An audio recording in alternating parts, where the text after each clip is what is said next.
Hello नमस्कार दोस्तों, स्वागत है आपका आपके चैनल में जिसका नाम है हिंदी में आईएएस पीसीएस आसान है अब। जी हाँ दोस्तों, अब आपका आईएएस पीसीएस बनने का सपना आसान हो जाएगा क्योंकि मैंने द हिंदू के एडिटोरियल्स का एनालिसिस करके हिंदी में आपके सामने रखने का प्रयास किया है। मुझे पूरी उम्मीद है कि आपको पसंद आएगा, तो वीडियो अंत तक ज़रूर देखें। और अगर आप इस वीडियो का पासवर्ड चाहते हैं, इस वीडियो को डाउनलोड करना चाहते हैं, तो उसका पासवर्ड आपको एंड में पता चलेगा, इसलिए वीडियो को अंत तक देखें और चैनल को सब्सक्राइब करें। चलिए शुरू करते हैं आज का एडिटोरियल। आज का एडिटोरियल है रेमिटांसेस ट्रेंड्स एंड सिग्निफिकेंस। तो हिंदी में ये होगा प्रेषण, रुझान और महत्व। दोस्तों, जो रेमिटांस होते हैं उसका पहले अर्थ क्या है वो आप जान लीजिए। तो दोस्तों, जो रेमिटेंस होते हैं, जो रेमिटेंस वो होते हैं जो बाहर देशों में लोग रहते हैं और अपने रुपए अपने परिवार वालों को अब भेजते हैं बाहर से। जैसे हमारे भारत से बहुत सारे लोग कनाडा, अमेरिका या गल्फ़ कंट्रीज़ में जाते हैं, तो वो वहाँ पे जो कमाते हैं उनमें से कुछ रुपए अपने परिवार वालों को भेजते हैं, तो वो रुपए जो हैं रेमिटेंस कहलाते हैं। तो वही सॉरी, वही इसमें बताया गया है रेमिटेंस के बारे में कि एक विश्व बैंक की एक रिपोर्ट आई है जो जिसका शीर्षक है यहाँ पे, ये रहा विश्व बैंक की रिपोर्ट का शीर्षक रेमिटेंस वेब ग्लोबल हैंडविंग्स। इसके अनुसार भारत में जो है प्रेषण यानी कि रेमिटेंस 2022 में 100 बिलियन डॉलर के रिकॉर्ड को छूने के लिए तैयार है। 2021 में भारत को 89.4 बिलियन डॉलर मिले थे। यह पहली बार है जब कोई देश 100 बिलियन डॉलर के आंकड़े तक पहुंचेगा। तो ये हमारे लिए, हमारी अर्थव्यवस्था के लिए बहुत अच्छी बात है कि हमें 100 बिलियन डॉलर जो है रेमिटेंस से मिल रहे हैं। प्रेषण क्या है? यह एक पार्टी द्वारा दूसरे को भेजे गए धन की राशि को दर्शाता है। इन दिनों यह शब्द विदेश में काम करने वाले किसी व्यक्ति द्वारा अपने परिवार को वापस भेजे गए धन का वर्णन करता है। भारत के मामले में प्रेषण का सबसे बड़ा स्रोत खाड़ी सहयोग परिषद देश हैं, जैसे यूएई, बहरीन, सऊदी अरब, ओमान, कतर, कुवैत और यूएस, यूके में काम कर रहे भारतीयों से रहा है। तो जो हमारे रेमिटेंस आता है वो ज़्यादातर गल्फ़ कंट्रीज से, यूएस, यूके से आता है। इस वर्ष प्रेषण में सामान्य प्रवृत्ति।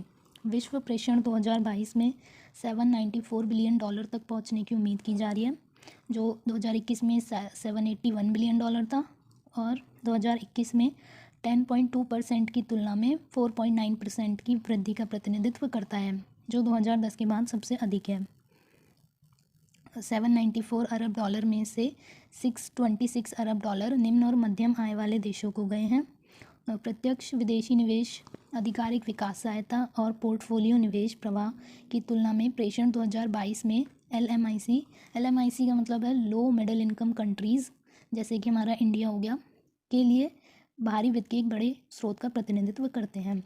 तो जो लो मिडिल इनकम कंट्रीज़ हैं उनके लिए जो है एफडीआई आता है, प्रत्यक्ष विदेशी निवेश, या आधिकारिक विकास सहायता या पोर्टफोलियो निवेश आता है, उसकी तुलना में सबसे ज़्यादा रेमिटांसेस से हमें धन आता है। तो इस जो रिपोर्ट आई है उसमें बताया गया इस वर्ष शीर्ष 5 प्राप्तकर्ता देश कौन से हैं। तो सबसे पहला हमारा भारत है जो 100 बिलियन डॉलर तक पहुंच चुका है। उसके बाद मैक्सिको 60 बिलियन डॉलर, उसके बाद चीन 50 billion dollar, Philippines 38 billion dollar और मिस्र 32 बिलियन डॉलर होने की उम्मीद है। तो ये आप अपने आंसर में डाल लीजिएगा कि रिपोर्ट में किसे कितना प्राप्त हुए हैं।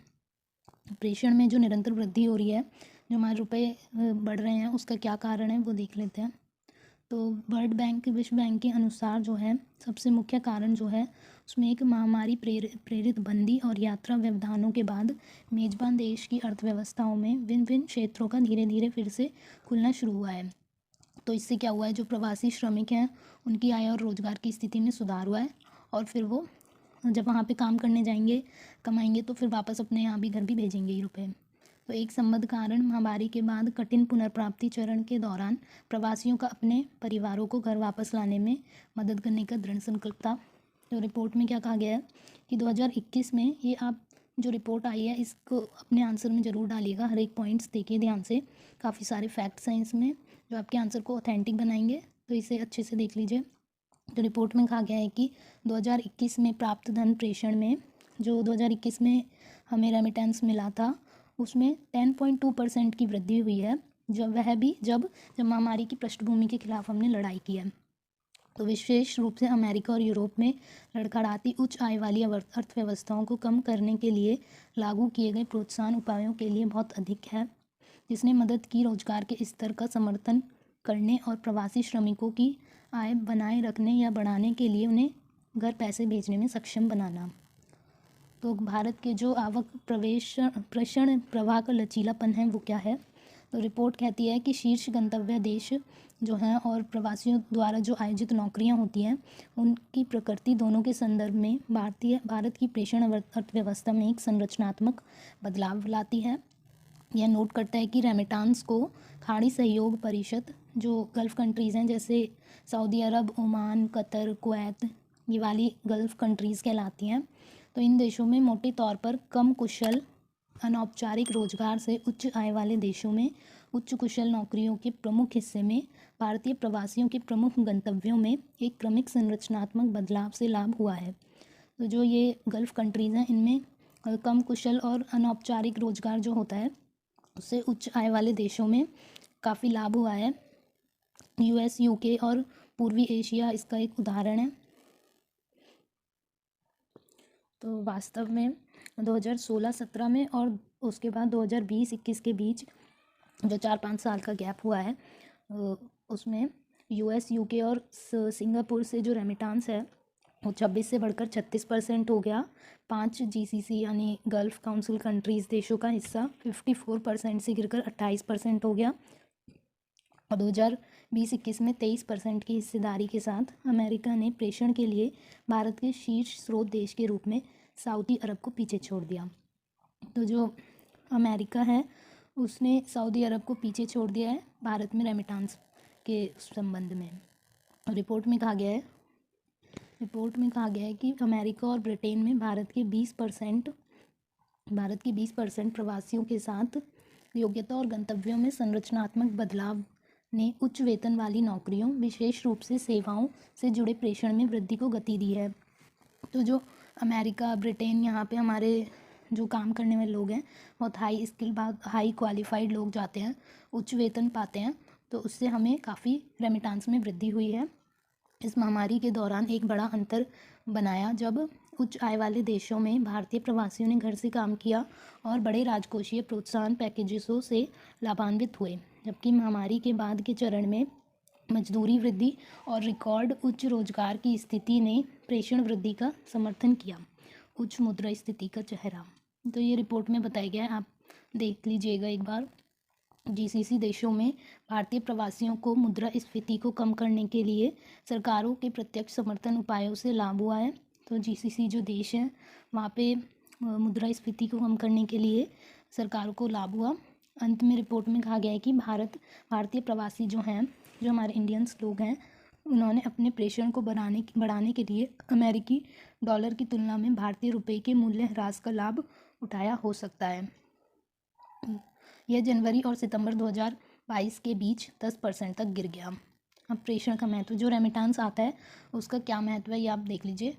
ऊपर अभी रिपोर्ट की ही चर्चा हुई है, अब उसका रेमिटांस का महत्व आएगा। तो प्रेषण उपभोक्ता खर्च को बढ़ाते हैं या बनाए रखते हैं और आर्थिक कठिनाई के आघात को कम करते हैं, जैसे कि कोविड के दौरान धन के वैश्विक आंदोलन के एक बड़े हिस्से के लिए प्रेषण खाता है। कोविड-19 महामारी आंशिक रूप से यात्रा प्रतिबंधों और आर्थिक मंदी के परिणाम स्वरूप के कारण प्रेषण में कमी आने की भविष्यवाणी के बावजूद प्रेषण लचीला साबित हुआ। प्रेषण एक महत्वपूर्ण और सकारात्मक प्रवासियों के लिए और अपने घर के देशों में शेष परिवार और दोस्तों के लिए प्रवासन का आर्थिक परिणाम है। प्रेषण अब आधिकारिक विकास सहायता से 3 गुना अधिक है और चीन को छोड़कर प्रत्यक्ष विदेशी निवेश से 50% अधिक है। तो ये खर्च को बढ़ाता है, धन की वैश्विक आंदोलन का हिस्सा है, महत्वपूर्ण और सकारात्मक है। और अब प्रवासन के नकारात्मक प्रभाव देखते हैं। तो जो प्रवासन है, प्रवासन का अर्थ होता है जो लोग जाते हैं, जो लोग माइग्रेट करते हैं अब एक कंट्री से दूसरी कंट्री में, और प्रेषण वो होता है जो रुपए भेजते हैं। तो ब्रेन ड्रेन यानी कि जो हमारा भारत के लोग हैं अगर वो जा रहे हैं दूसरे कंट्री में, तो जो उनका स्किल है वो हमारे काम नहीं आएगा, हमारे देश के काम नहीं आएगा, दूसरे देश के काम आएगा, तो इसे ही कहते हैं ब्रेन ड्रेन। उसके बाद कुशल श्रम के आंदोलन के परिणाम स्वरूप तथाकथित प्रतिभा पलायन हो सकता है। तो जो स्किल है इंडियंस की वो बाहर जा रही है, प्रतिभा का पलायन हो रहा है। आमतौर पर निम्न आय वाले देशों से उच्च आय वाले देशों में एक मस्तिष्क लाभ एक प्रक्रिया में मस्तिष्क परिसंचरण के रूप में अधिक सामान्य रूप से जाना जाता है। दोस्तों ये थोड़ा सा आपको हार्ड लग रहा होगा, पर ब्रेन ड्रेन का इजी लैंग्वेज में मतलब यही है कि जो हमारा स्किल एक कंट्री के लोगों का स्किल होता है, जो प्रतिभा होती है, वो जब बाहर दूसरे देश में वर्क करने जाती है तो वो यहाँ का जो ब्रेन है वो दूसरी जगह जाता है, तो ब्रेन ड्रेन कहलाता है। दूसरा है पीछे रह गए परिवार। तो प्रवास न केवल उन लोगों को प्रभावित करता है जो स्थानांतरित होते हैं, बल्कि और उनके परिवार और समुदाय जो जहाँ रहते हैं वो पीछे रह जाते हैं। अनुमान है कि 193 मिलियन प्रवासी श्रमिकों के परिवार के सदस्य पीछे छूट गए हैं। तो लोग तो चले जाते हैं काम पे, लेकिन उनके परिवार पीछे छूट जाते हैं। तीसरा है भेदभाव और जेनोफोबिया, यानी कि जो वहाँ पे जो जाते हैं, माइग्रेट करते हैं, उन लोगों के साथ गलत व्यवहार किया जाता है। और जेनोफोबिया का अर्थ है लोगों को उनकी भाषा, संस्कृति, उपस्थिति या जन्म स्थान के कारण भारी लोगों के रूप में माना जाता है। तो जब यहाँ इंडिया से लोग अमेरिका वगैरह जाएंगे तो वो यहाँ की संस्कृति, वहाँ की संस्कृति, भाषा सब अलग है, तो घृणा से देखते हैं, ज़्यादा अच्छा व्यवहार नहीं करते, ये इसका मतलब है। लोगों की तस्करी भी होती है, कई बार मानव तस्करी भी होती है, तो एक ये भी इसका नकारात्मक पहलू है। उसके बाद भविष्य के रुझानों के बारे में देखते हैं। तो रिपोर्ट में भविष्यवाणी की गई है, बहुत इंपॉर्टेंट है आपके लिए, वे फॉरवर्ड में ज़रूर डाल दीजिएगा एक बार कि रिपोर्ट में क्या आगे के लिए बताया गया है। तो रिपोर्ट में भविष्यवाणी की गई है कि 2023 में प्रेषण में वृद्धि जो है 2% तक गिर जाएगी, क्योंकि उच्च आय वाले देशों में सकल घरेलू उत्पाद की वृद्धि धीमी हो रही है। तो जो हमारी रेमिटांस है वो गिरने के चांसेस हैं, क्योंकि जो हाई इनकम वाली कंट्रीज़ हैं उनका जीडीपी गिर रहा है।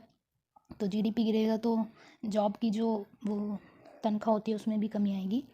तो समग्र रूप से दक्षिण एशिया के लिए जो कहा गया है रिपोर्ट में कि प्रेषण में वृद्धि 2022 में 3.5% से गिरकर 2023 में 0.7% होने की उम्मीद है। ये बहुत ज़्यादा कम हो जाएगी। तो अमेरिका में मंदी के साथ संयुक्त उच्च मुद्रास्फीति प्रेषण प्रवाह को सीमित कर देगी। तो अमेरिका में जो मुद्रास्फीति आएगी वो रेमिटांस को बहुत सीमित कर देगी, जबकि जो जीसीसी गल्फ कंट्रीज़ हैं वहाँ देशों में भी मंदी के बाद प्रेषण बहिर्वाह में कमी देखी जाएगी। तो श्रम की मांग कम होने की उम्मीद है, क्योंकि कतर में फीफा विश्व कप के लिए निर्माण गतिविधियां समाप्त हो गई हैं। फिर भी भारत प्रेषण अगले साल 4% बढ़ने का अनुमान है। पर भारत के लिए अच्छी बात इस रिपोर्ट में आई है कि अगले साल 4% बढ़ सकता है। अमेरिका, ब्रिटेन और पूर्वी एशिया में अपेक्षाकृत उच्च वेतन अर्जित करने वाले भारतीय प्रवासियों के बड़े हिस्से द्वारा समर्थित है। तो हमारे यहाँ पूर्वी एशिया, ब्रिटेन, अमेरिका से जो उच्च वेतन प्राप्त करते हैं वहाँ से रेमिटांस आता है। उनका वेतन रिपोर्ट में कहा गया है कि कम वेतन वाले प्रवासियों की तुलना में अधिक लचीला हो सकता है। उदाहरण के लिए जीसीसी में तो जो कम वेतन वाले प्रवासी हैं उनकी तुलना में अधिक लचीला हो सकता है। तो यहाँ पे आपका एडिटोरियल समाप्त होता है। दोस्तों आपको इसकी पीडीएफ चाहिए तो आप डिस्क्रिप्शन में ले लीजिएगा। डिस्क्रिप्शन मैंने लिंक डाल दिया है और उसमें पासवर्ड मांगा जाएगा, तो मैं आपको पासवर्ड बता देती हूँ। इसका पासवर्ड रहेगा REMIT1234 REMIT1234। दोस्तों वीडियो पसंद आया तो लाइक करें, शेयर करें और चैनल को सब्सक्राइब करें।